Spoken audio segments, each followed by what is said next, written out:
Saudara, seorang caleg perempuan Dapil Lombok Tengah ditangkap polisi karena terlibat dalam pesta sabu di wilayah Kampung Jawa Praya, Lombok Tengah.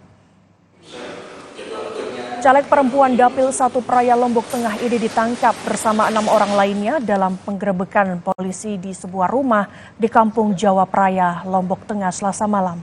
Dalam penggerebekan, polisi turut menyita sejumlah barang bukti alat isap sabu 2,12 gram, serta uang tunai senilai 1,4 juta rupiah.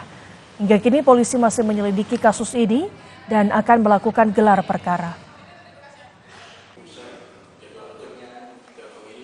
Itu kan tadi udah saya bilang masih dalam tahap penyelidikan, ya, jadi kami belum bisa memastikan dia seperti apa. Cuma kalau nanti sudah pasti di tingkat penyidikan dia terbukti sebagai pelaku, sebagai bandar atau sebagai kurir atau hanya pemakai, ini harus kita buktikan terlebih dahulu.